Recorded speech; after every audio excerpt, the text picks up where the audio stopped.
Today we have two speakers, Dmitry Tabinsky and Guido Ascari, who are going to present their papers on inflation research. The format of the seminar is that we'll have two presentations of approximately 15 to 20 minutes, followed by a question and answer session. If you have questions during the seminar, please post them in the Q&A at the bottom of your screen, and I will select questions at the end. And before we get started, a quick disclaimer that participation in this CEBRA seminar does not imply an endorsement by CEBRA or any of the member organizations. And without further ado, let me hand it off to Dmitry for the first presentation. Take it away, Dmitry. Great. Okay. Thank you so much for inviting me to present my work. So this is joint work with Luigi Butera at Copenhagen Business School, my colleague Chen Lian at UC Berkeley, and my student Matteo Saccarola.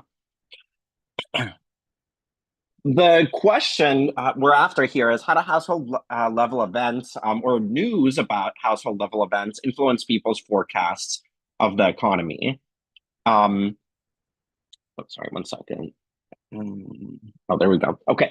And the question is, well, are people Bayesian about it? It could be that the reason that household level events, in addition to macro variables, influence beliefs is just because of rational inattention. These are the things that people are exposed to. And, other kinds of information or shocks might not be observed by people. So it could be due to limited and rational, limited attention and so forth. It's also possible that people overreact to household level events, and it's also possible that some of this overreaction is due to emotional processing, where the bad things happen to people, people continue dwelling on the bad things, and they continue expecting more bad things to come. And so we're going to look at this question using a merge of household level survey inflation expectations merged with the Danish registry, where we can observe a lot of different kinds of household level events. So specifically, there are 3 parts to this paper. The first part is about people's forecasts of inflation. And we're going to show that forecasts covary very strongly negatively with largely idiosyncratic household income changes. And we develop formal tests of what rational expectations can possibly rationalize, and I'm including limited information rational expectations.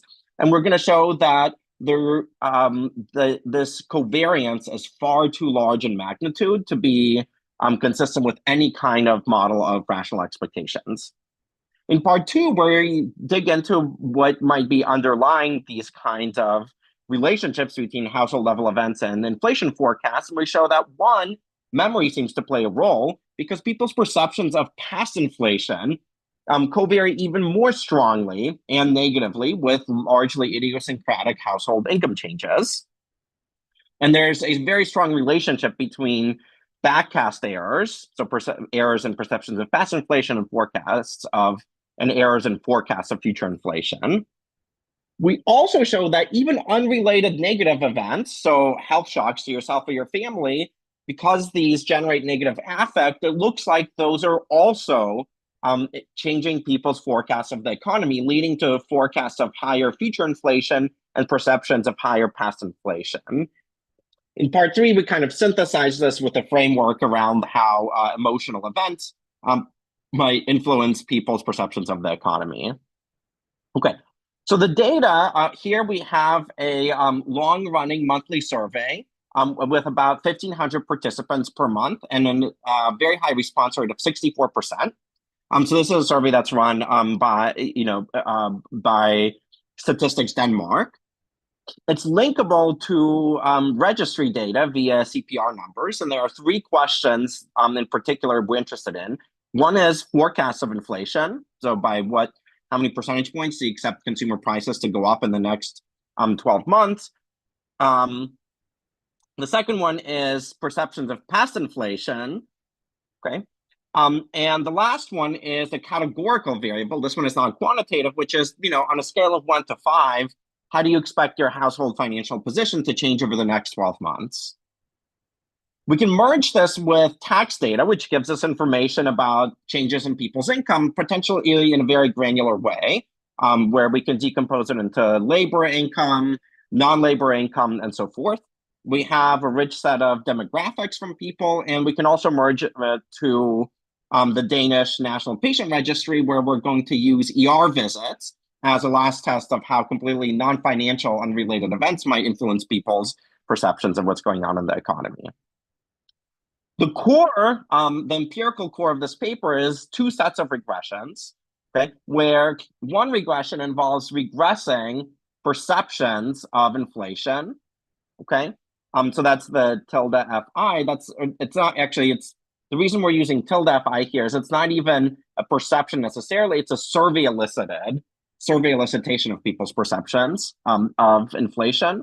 And we regress it on household level variables where XI can be recent changes in income. So the difference between last year and the year before that. It could be survey elicitations of people's perception of future income changes. That's the 1 to 5 survey question about what's going to happen to your household position. Or it could be realized future income changes. So that's the difference between next year and the current year. Okay. We can have all sorts of controls, including historical income and so forth. Now, when we run these regressions, the null hypothesis is that these two coefficients should be approximately equal. Now, why do I say approximately? If xi is a variable that's in your information set, so for example, it's a survey variable, then if you have rational expectations and it's in your information set, it should not be predictive of any kind of forecast error, which means that when you run these two regressions separately, the two coefficients of xi should be the same. Again, the two regressions is one is survey elicitations of inflation, the other one is actual realizations of inflation. Now, things like future income changes are not necessarily in the information set, but one of the technical results that we have in the paper is bounds on how much these coefficients can differ. And without getting into the details, since I have 15 minutes, they can differ by very little, it turns out, when this household level event is largely idiosyncratic. Okay, so they should be approximately equal in a manner that you can see in the paper, and in a manner that you'll see is going to be totally rejected by the kind of empirical patterns that we have. So here's a visualization of the first regression, and this is residualized with a variety of controls. The blue line here shows you how past income changes relate to people's forecasts of future inflation. As you can see, it's a very negative relationship. So approximately, 100% income growth corresponds to a change in about 0.7 percentage points decrease in perceptions of inflation. Okay, so that's the blue line. Okay, and again, this is these are income changes as measured in the tax data. So this is not survey responses. The orange line shows you that it's a very funny thing that these past income changes are so predictive of people's inflation forecasts because they are largely idiosyncratic to macroeconomic variables, which, it shouldn't be surprising. It's just one household's income changes, and they are, a lot of people, even in a smaller country like Denmark. Okay. Next, we can move to, this is kind of like your experienced past income change. What about when you get news about how your household financial position might change? Okay. And we can study this in two ways. One is to proxy for that with the survey question. Another one is to actually use actual realized future income changes. The reason we can do that, of course, is because we have a panel of people's finances that comes from the registry data. So if we are surveying a person in 2015, we also know what's happening to their income in 2016, 17, and so forth. Now, one question before we start running these tests is, do people actually have information about what's going to happen to them in the future? And the answer is yes. So people might be bad at forecasting inflation. They're very good at forecasting what's going to happen to their household income change. So this is this 1 to 5 categorical survey question. And you can see that people who say my household financial position is going to improve a lot, their income increases by 15%. People who say it'll worsen a lot, they basically, their household income does not change. And you can even look at CDFs of that, a CDF of income changes by the 5 possible survey responses. They're basically ordered by first order stochastic dominance. So people have a lot of information about what's going to happen to their household in the future. When you take the survey question now and you again look at how it relates to people's inflation forecasts, well, people's forecasts of what's going to happen to their household, this is the orange line, they're totally, again, unrelated to actual realizations of inflation. What about their forecasts of inflation? Very negatively related again. So people who are pessimistic about what's going to happen to their household, they expect consumer prices to change by another 1.5 percentage points, relative to people who are optimistic who aren't expecting much to change. Similarly, you can actually, forget the survey questions. Let's actually just regress. If people are informed of what's going to happen about them in the future, then just administratively, the future income changes that we can measure with administrative data are also proxies for people's beliefs about what's going to happen to them in the future. And so you can just directly regress on that, on future income changes. And again, and this is very significant, the relationship with people's forecasts of inflation is very negative, and statistically significant. It's about the same size, it's slightly smaller as the relationship with past recent income changes. Whereas again, the relationship with actual realizations of inflation, that's the orange line, totally idiosyncratic. Okay. And as I was saying, if you use the bounds that we calculate in the paper, the slopes between the blue line and the orange line in all 3 of our tests cannot be consistent with rational expectations. Okay, so what might be going on? Well, one, it seems like imperfect recall is implicated here. So when you look at the relationship, for example, between errors in people's perceptions of the past, so past inflation minus perceived inflation, and you relate that to their forecast of inflation, the 2 things are very, very strongly related. That's again inconsistent with rational expectations because we're predicting past perception errors with something in people's information set, and it's strongly predictive. So there seems to be a relationship in errors of perceptions of the past and errors in perceptions of the future, number one. Number two, this was really, really striking to us. You can run the same 3 sets of regressions that I just showed you with forecasts of inflation, except now put realized past inflation and perceptions of past inflation on the left-hand side. Okay, and again, there's 3 sets of tests that we have. One is about recent income changes. One is about forecasts of household financial position. And the other one is realizations of actual future income changes. So take the coefficients that you get from those regressions and compare them to the coefficients that we got when we ran it with forecasts of inflation instead of perceptions of past inflation. It turns out that perceptions of past inflation are even more sensitive to all 3 of these household income change measures, and how much larger are the coefficients there? Somewhere between 50% to 100%. So perceptions of the past are even more sensitive. So not only is memory imperfect, but it's actually what our perceptions of what happened in the past is even more strongly colored, not just about what happened to us in the past, but even what we expect for ourselves in the future. Quantitatively, this is pretty much impossible to rationalize, not just with rational expectations, but any model that we currently have of even overreaction, because all of these income change measures are largely idiosyncratic. Instead, what we think is going on is something that we don't have even in our kind of quasi-Bayesian models, which is affective association. And the simple hypothesis that we have here is just when bad things happen to you, you remember more bad things from the past, and those bad things from the past color your forecasts of the future. And in particular, because it's all about emotion, it doesn't have to be even that it's bad things in the financial domain lead you to forecast bad things about economic variables. It could be other bad things. And here we are using emergency room visits. The reason we're using emergency room visits rather than any kind of other health shock or other kinds of shocks that you think might act on Emotion is just because these are relatively frequent and very well measured. And so what we have is actually largely causal design where we're saying, take two people who have exactly the same number of emergency room visits.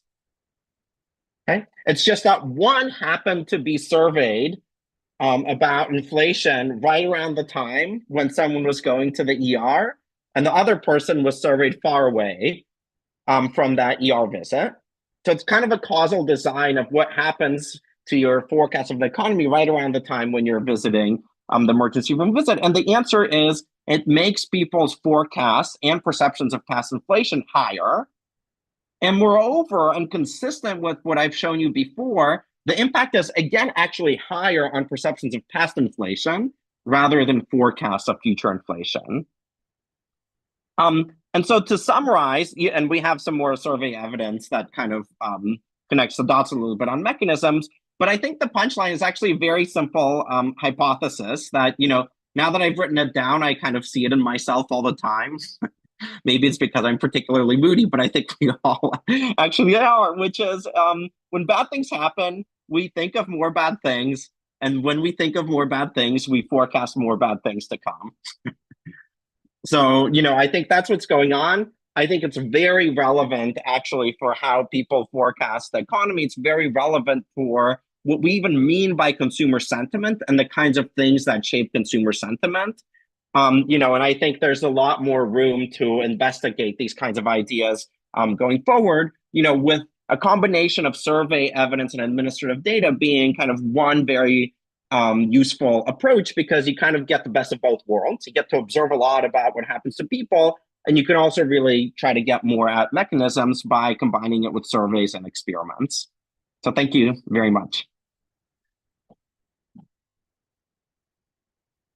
Thank you, Dimitri. Guido, we'll hand it over to you now.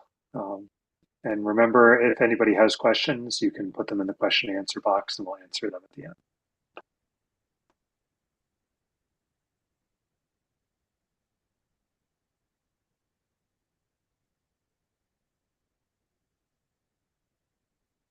Okay, I think you should be able to see my slides. Yep, it's great.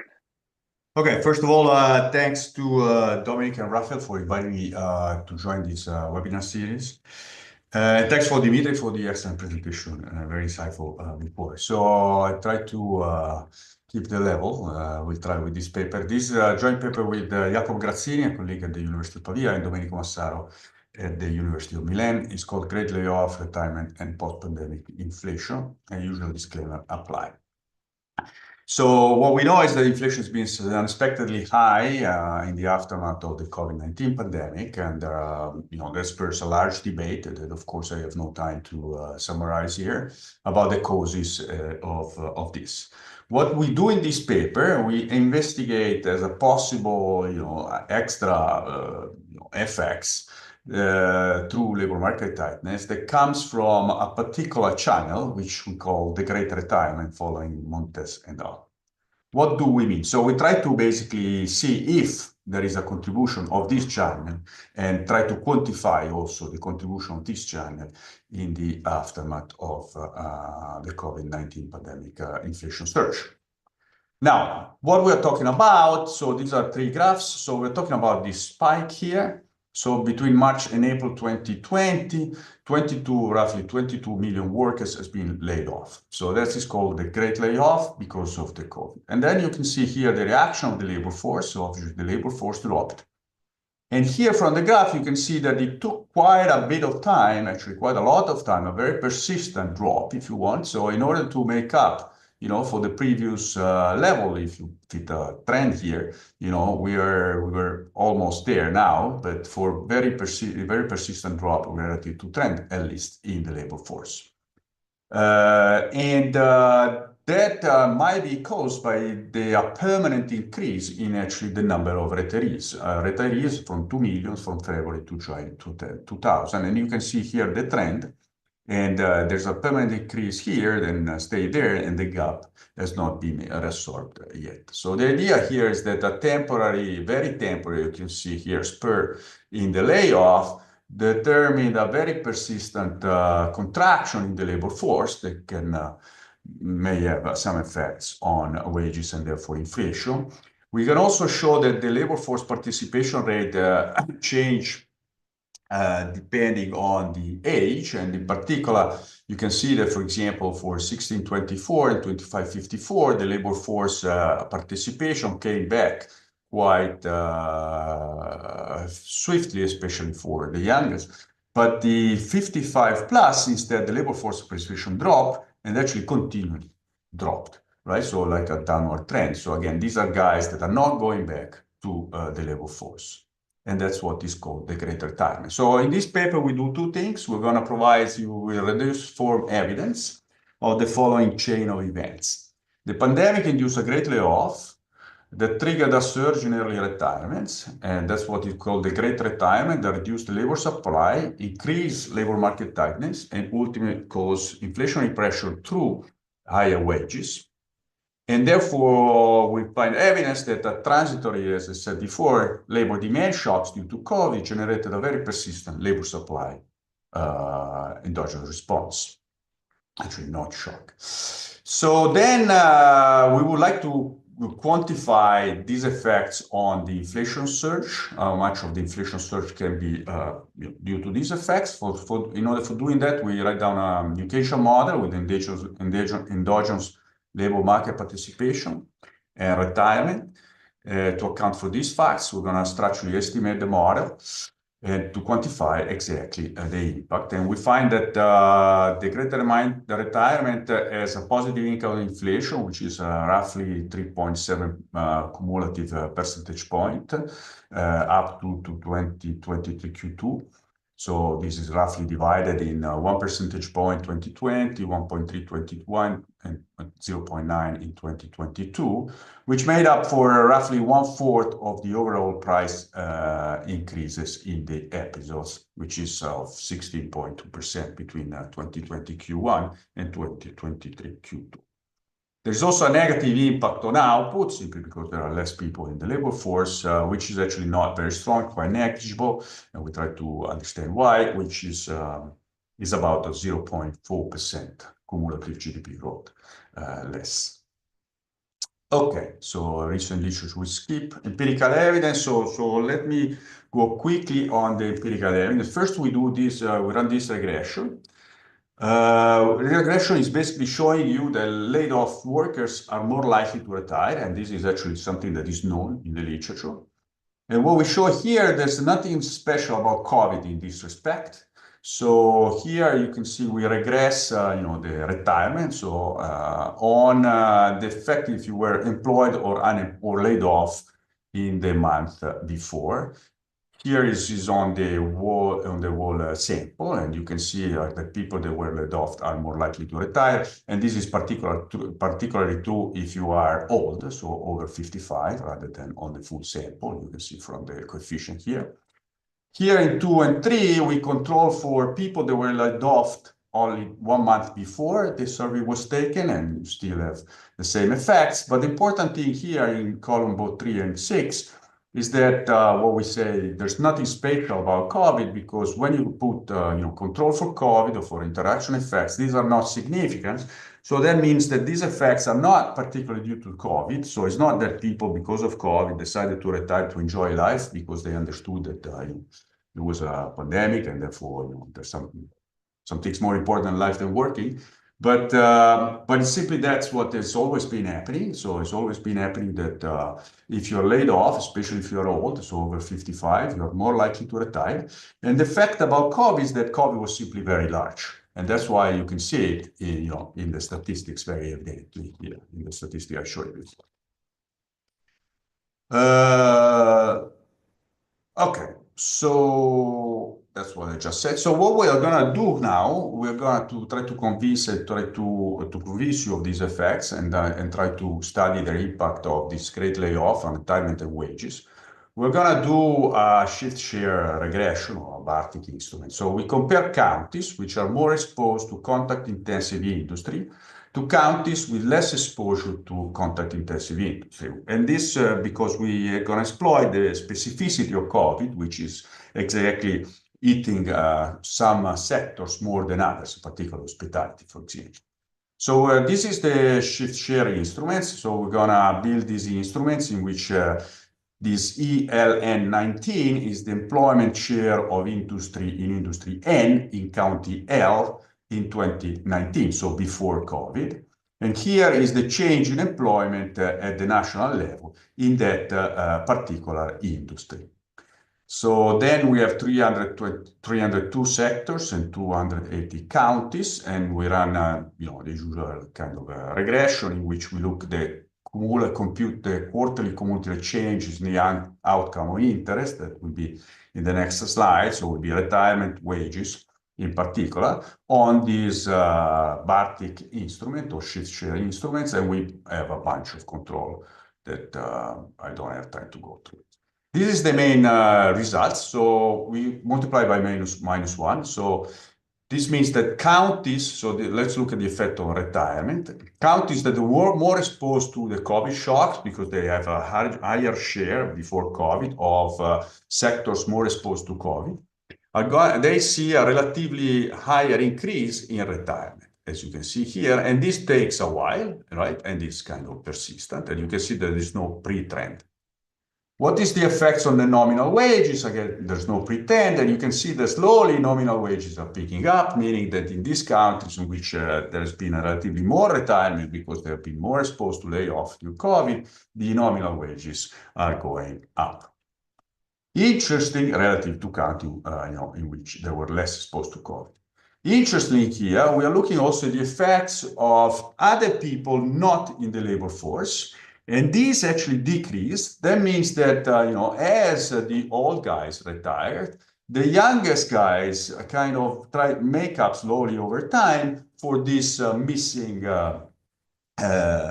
labor force. And that is induced by the fact exactly the wages are going to increase, and therefore some people that were out of the labor force before are going to choose instead to participate to the labor force and get in the market. And this is consistent roughly with the story here that you have the young people that are going back in the labor force, so this is the labor force participation, to make up for the fact that instead the people that are over 55 permanently retired.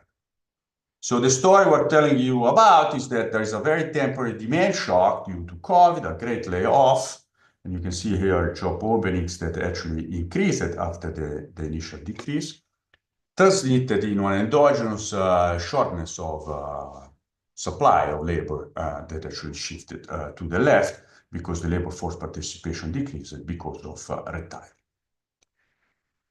Now, unfortunately, given the data that we are having, so we're looking at, so the data on county and industry, here we don't have data on prices, so we cannot actually run similar regression for inflation. So in order to try to quantify, the magnitude of these effects on the recent inflation surge, so how much this early great retirement contributed to the recent inflation surge, we're going to write down a model and estimate the model. So the model needs to be a model with certain characteristics, in particular a model with endogenous labor market participation. So we're going to build on a paper by Campolmi and Gnocchi in the JME. And we extend their framework to having two agents. So there will be a tank model, but the two agents are young and old agents.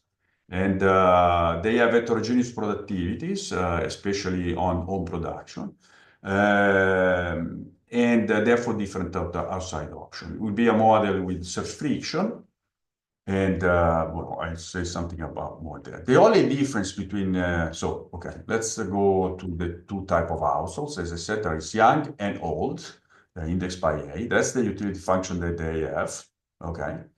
And household members can be either employed and they earn a salary, unemployed, and they can therefore allocate time between job search and home production, and they receive unemployment benefits. Or they can be non-participants, in which case they dedicate all the time they have to home production, and they receive only if they hold a pension. Okay, so that's the only difference between the old and the young in our model, is that if you are an old agent and you decided not to participate in the labor market, you receive a pension. You don't if you are young. They have own production, which is this utility of labor, and you can see here that they can have different productivity in the own production. And this gamma is the amount of time that they, if unemployed, they devote to job search. So this is the amount of time devoted to own production, which is 1, the total amount of time you have, minus if you are employed, or minus the time that you devote to job search.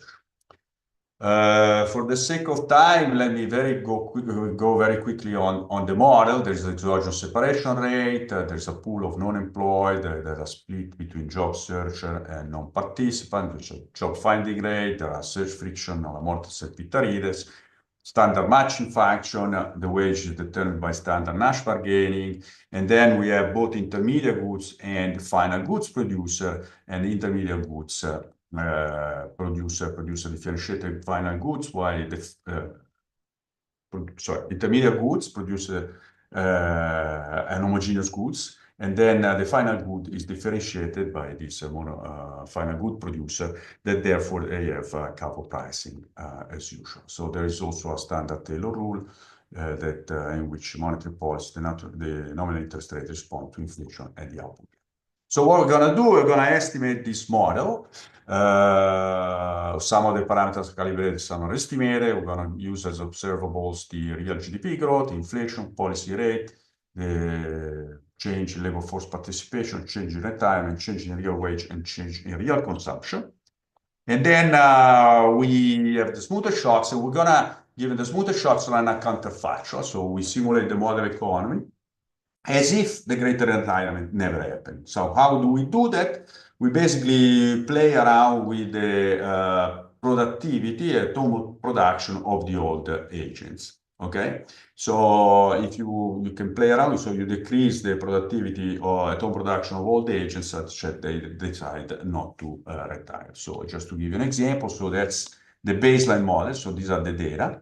Okay, and this is the counterfactual, right, in which we have the pre-trend and we keep the level of retirement as at the pre-trend level. So we have the filtered shock, and on top of that, we add this shock to the production of the old agents at home in order for the old agents deciding not to retire. What you have here, consistent with the data that I show you, is that the real wage in the counterfactual would have been less because people would have not retired, and therefore you don't have these effects on decreasing the wage. I just have 1 minute to go, if that is okay, Raf. And then you have inflation would have been lower, right? So that's the difference. So that's the effects we are looking for, right? So the effect to quantify.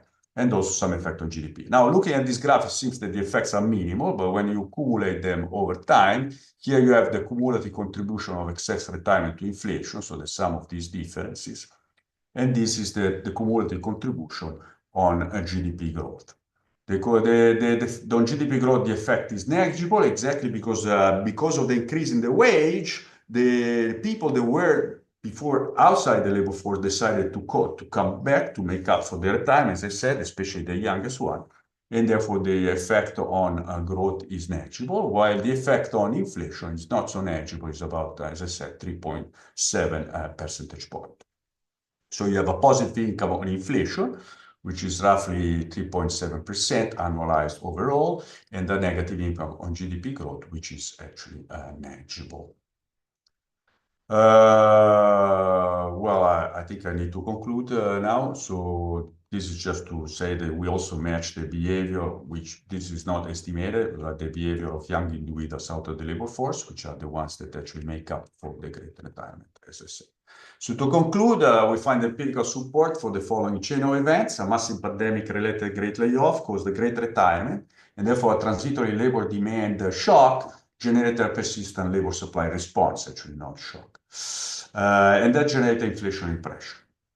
So we measured this through the lens of a new Keynesian model with endogenous labor market participation in young and old agents, and we find that the positive income inflation is about 1/4 of the overall increase in prices for the great retirement.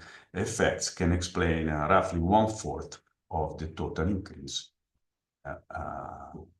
inflation. in the inflation surge post-pandemic period. And I think I should stop here. Okay, thank you for two great presentations. So now we have about 10 minutes for question and answer. And I'm going to use the moderator's privilege to start with a question from me for Dimitri. And so do you know whether the people's wrong beliefs about inflation, do these create any sort of aggregate bias? So it seems like, you know, in papers about like that argue that households overweight like grocery inflation or something like that, that sort of creates an aggregate bias where everybody in the economy thinks inflation's too high. Is that what's happening here, or is this more like idiosyncratic, unbiased differences? Yeah, I mean, the variation we have right now is idiosyncratic variation, of course.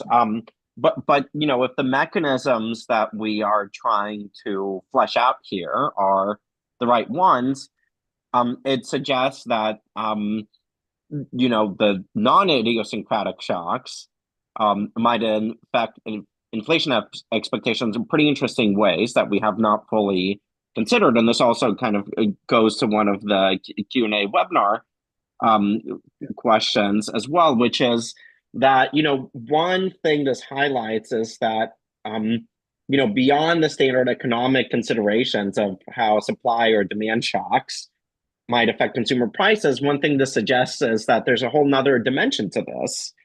You know, so just tying it back actually to the previous presentation, you know, a shock like COVID, which, you know, does all sorts of other things to, you know, people's lives, you know, mostly negative things, might actually be particularly bad in terms of how it changes people's inflation expectations. You know, so that's one implication. I think another implication is also, you know, when we're trying to predict behavior from inflation expectations, I think there's two channels to consider, right? One is literally like whatever expectations people have in their heads, you know, those are going to affect their consumption and savings decisions. You know, that's the channel we all understand and love. The second thing this brings up, however, is that, you know, to the extent that inflation expectations are proxies for people's emotional states, you know, which is what our paper suggests, you know, and to the extent that emotional states affect all sorts of other decisions as well, you know, people are in a bad mood, you know, people are feeling down, people are feeling great, you know, that probably has all sorts of influences on their consumption decisions as well that, you know, I think we don't have much research on, but I think it's an interesting hypothesis to consider. You know, if that's true, there's kind of this whole other second channel to what we might, you know, to what, you know, inflation expectations or consumer sentiment indices more generally might be picking up and what they might be predicting. And, you know, and then the last thing, again, to all these questions is, you know, to the extent that inflation expectations are actually picking up all of these other kind of like emotional variations, some of which is coming from other variables like forecasts of income, you know, and so forth. I think it does suggest that, you know, if we can really understand like the anatomy of what exactly impacts all these different forecasts, when we're forming a consumer sentiment index, how we weight all of the different variables that go into it, you know, and how we consider other variables that we might put into it might actually change. So understanding the psychology of this could, I think, potentially help us, you know, construct even more powerful indices of consumer sentiment, or, you know, or indices of consumer sentiment that kind of have different implications for different domains, you know, are differentially optimally predictive. Okay, thank you. For Guido, this is from Raphael, have you looked at an international dimension to this? Is this something that was happening in a lot of countries? No, we haven't, partly because of so good data for county industry we couldn't find for many countries, apart the US. While there's the other question by Rafael, I think, also about uncertainty. I think that's a good one. We should put a band. That's your, if I understand correctly, we can put a band on this cumulative, you know, inflation. Is that what you want? Yeah. So just because That's everybody can't see that question, so sorry. Raphael's other question was, did you gauge the uncertainty, the uncertainty of the cumulative effect? It might be able to see. It might be nice to see the evolution of uncertainty over time as well. To put a band on these numbers, right? Yeah. Yeah. Yeah. And then, so I had a question for you about whether you could calculate labor productivity growth in your model, right? So one of the other striking features post-pandemic has been, this big growth in especially in productivity in general, but especially labor productivity. And I wonder if your model would actually um, Say some show people substituting to capital. And surely we have some. So suppose you measure labor productivity just simply Y over L. I think what you have a counterpart in the data. I think, let me see. Of course, we can look at that in the data and in the model.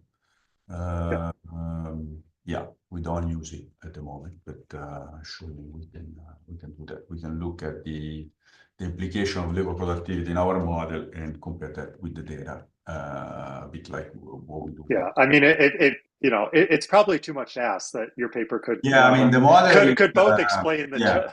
For example, we don't do much. A third of inflation and also labor productivity growth, but we also don't do much with the shocks because the model is actually.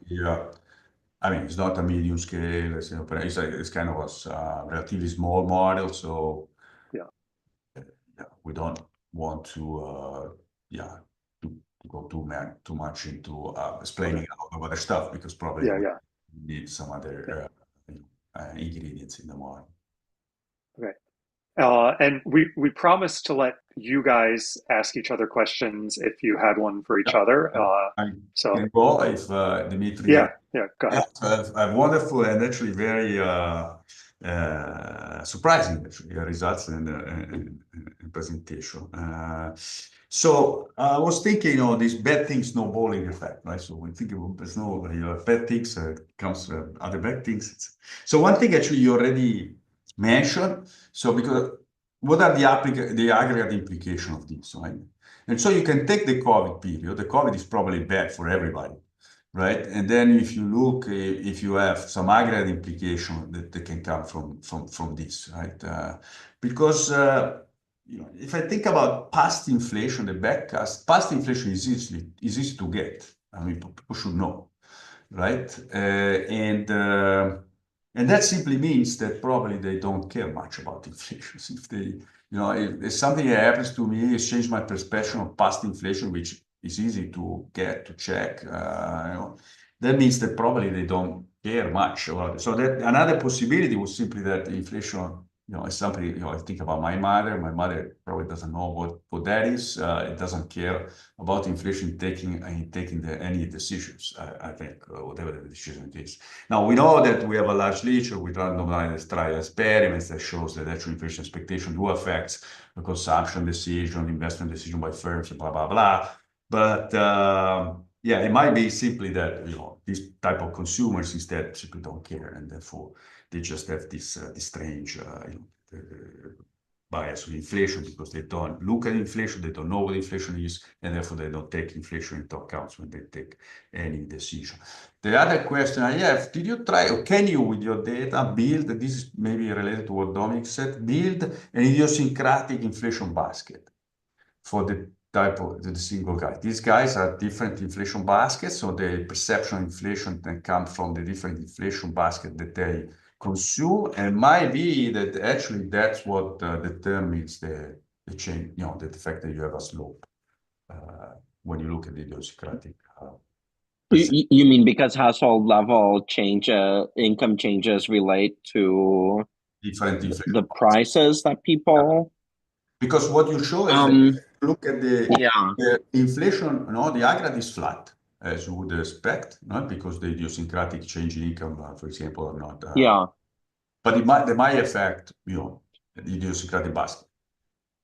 Yeah, sure. It could, yeah. I mean, I think we tried kind of more local measures of inflation. I mean, not as granular as you're talking about. That doesn't change. I think even that, but it would be hard to explain how news about future income changes then predict people's perceptions of past inflation. Yeah, that's true. Even if there was some kind of differences, I think that one is very hard That's very hard. to explain. Or similarly, ER visits probably are not really. I mean, I guess maybe if someone's really unhealthy, it slightly changes, your purchase patterns, but I think it's hard to explain all of the data with that. But I think more generally, I totally agree with you on your prior points. So one is I think we definitely need more evidence about the tie from these kinds of survey elicitations to behavior. It would be really, really useful. I've been basically like trying to get all of my students to work on this now. It would be really, really useful to have some kind of empirical design, either something clever in the field or even, if it's a controlled experiment to show kind of this link from kind of like emotion to stated beliefs to actual decisions. And to your other question, then, really the issue is like, well, are people really so sophisticated and they're solving consumption savings decisions, taking into account future prices and so forth. I don't think so, but I think what is true is that people do have a very keen awareness of like, are things becoming, or I don't know if it's a real, but they have some kind of subjective, strong assessment usually of, are things becoming more or less expensive? And I think it is also a very emotional thing for um, people. And again, I think that is maybe actually an even more powerful channel than the standard one we consider of people thinking about, well, what are like the income and substitution effects of consumption now versus in the future as future prices are changing. But, having surveyed people, from some of the other surveys, people have like very, very vivid and emotional associations with the price changes that happened in the past. Like your phone bill goes up, that's a very it's a very painful thing for some people, and so I think that is probably the channel through which all of these kinds of things are linked. Well, thank you for that. I think as the moderator, it's my responsibility to say that we're over time now, Okay, and sorry. no, that's fine. This is great, and so thanks everybody for coming. We have another one of these next month, and Dimitri, we'll look forward to when your students have papers on this topic, and we can invite them to come here and present their papers in a year or two. So thank you. Thank you very much. Thank Okay, you thank both you so so much. much. Bye. Super interesting and so many questions. So thank you.